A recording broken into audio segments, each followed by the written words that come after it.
पंकजा पालवेताई, काल तुमचे घरामध्ये भेटीसाठी जपानचे गव्हर्नर आले होते आणि तुम्ही सांगितलेलं आहे की तुम्ही पर्यावरण संरक्षणासाठी त्यांच्यासोबत मीटिंग केली आणि तुम्ही जपानमध्ये जाऊन त्यांच्यासोबत मीटिंग करणार आहे पर्यावरण वरती. तुम्ही एक विचारते, तुम्ही गेले 15 वर्ष अमेरिकामध्ये तुम्ही हे केलेलं आहे, तुमच्या शिक्षण झालेलं आहे. अमेरिकामध्ये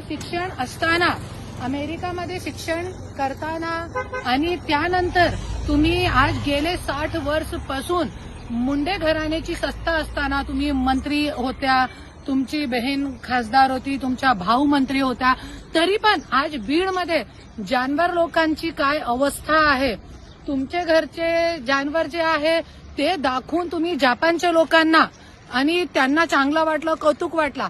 पण आपले बीडचे जे तुमच्या गड आहे, जिथे तुम्ही आमदार झाल्या, जिथे तुम्ही मंत्री झाल्या, तिकडचे जिथे तुमचं काम असला पाहिजे तिथे काय अवस्था आहे जानवरांची, हे पण तुम्ही जपानचे गव्हर्नरला दाखवा.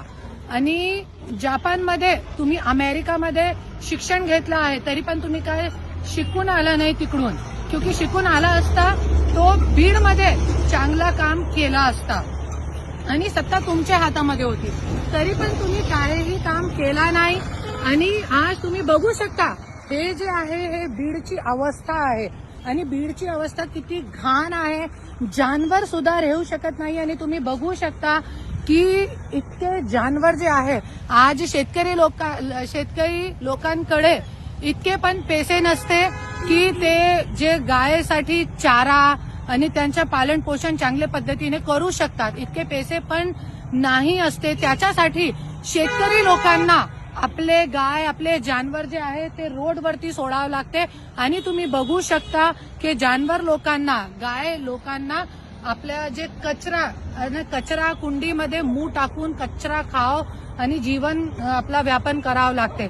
आणि तुम्ही बघू शकता पंकजाताई, तुमचे घरामध्ये पण कुत्रे आहे, तुमचे घरचे जे कुत्रे आहे ते चांदी के बर्तन मध्ये खाना खाताय, जेवण करताय.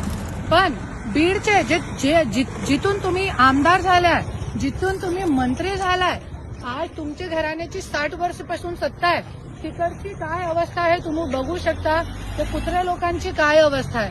कुत्रे पण आज त्यांना पण तुम्ही आज पर्यावरण मंत्री आहे, तुमचा फर्ज आहे आणि तुम्ही पॉलिथिन बंद करणार आहे. पॉलिथिनची जी फॅक्टरी आहे अगोदर तुम्ही बंद करताय, नंतर मोठे मोठे पैसे घेऊन तुमचे कार्यकर्तेही जे आहे प्लास्टिकची थैलीचा व्यापार व्यवसाय करतात.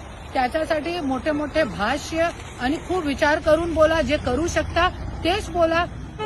आणि मी एक और बोलते की तुम्ही आज 60 वर्ष पासून इथे राज करताय, बीडची जनताने तुम्हाला निवडून दिलेला इतके वर्षपासून, आणि तुमचा फर्ज आहे हे घाण, हे कचरा, इथे जानवर सुद्धा राहू शकत नाही.